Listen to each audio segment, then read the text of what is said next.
12 people arrested over London Bridge attack. British authorities made 12 arrests on Sunday after 7 people were killed and 48 more were injured in an attack that took place in the heart of London. A van drove onto London Bridge on Saturday, plowing into pedestrians just before 10 p.m. After crashing into a guardrail, 3 suspects inside the vehicle reportedly exited the van and began a stabbing rampage. London Metropolitan officers responded to the attack at 10:08 p.m. Within 8 minutes, the 3 suspects were shot dead outside the Wheatsheaf pub by armed police, who reportedly fired some 50 bullets. A bystander was also accidentally shot and wounded. 5 men and 7 women were arrested on Sunday morning in Barking, east of London, where the suspects allegedly lived. British authorities have not yet released the identities of the 3 suspects who were shot dead, but people who claim to be neighbors of one of the suspects said he was friendly, outgoing, and often played football in the park.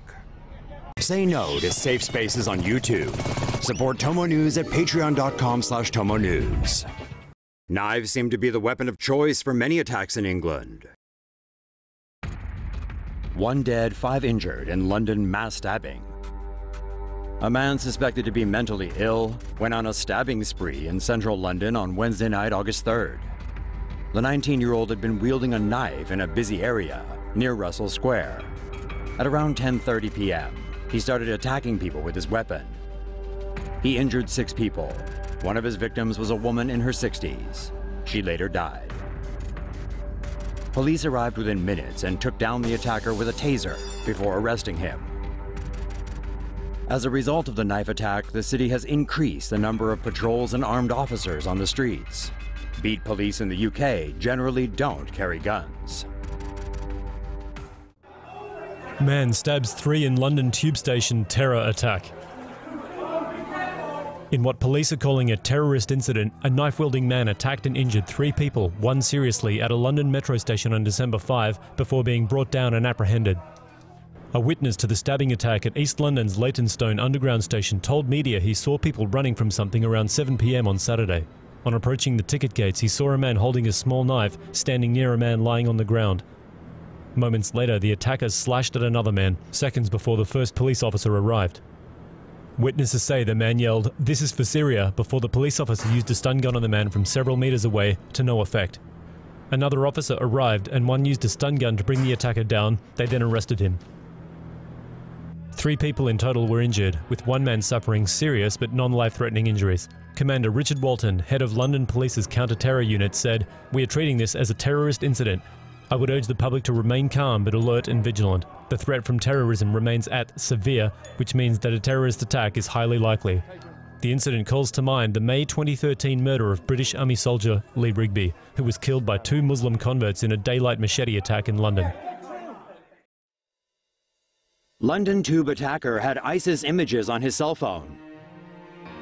The man who went postal and slashed a 56-year-old man inside a London subway station over the weekend already claimed that his motive was ISIS-related after he shouted, "This is for Syria," during the attack.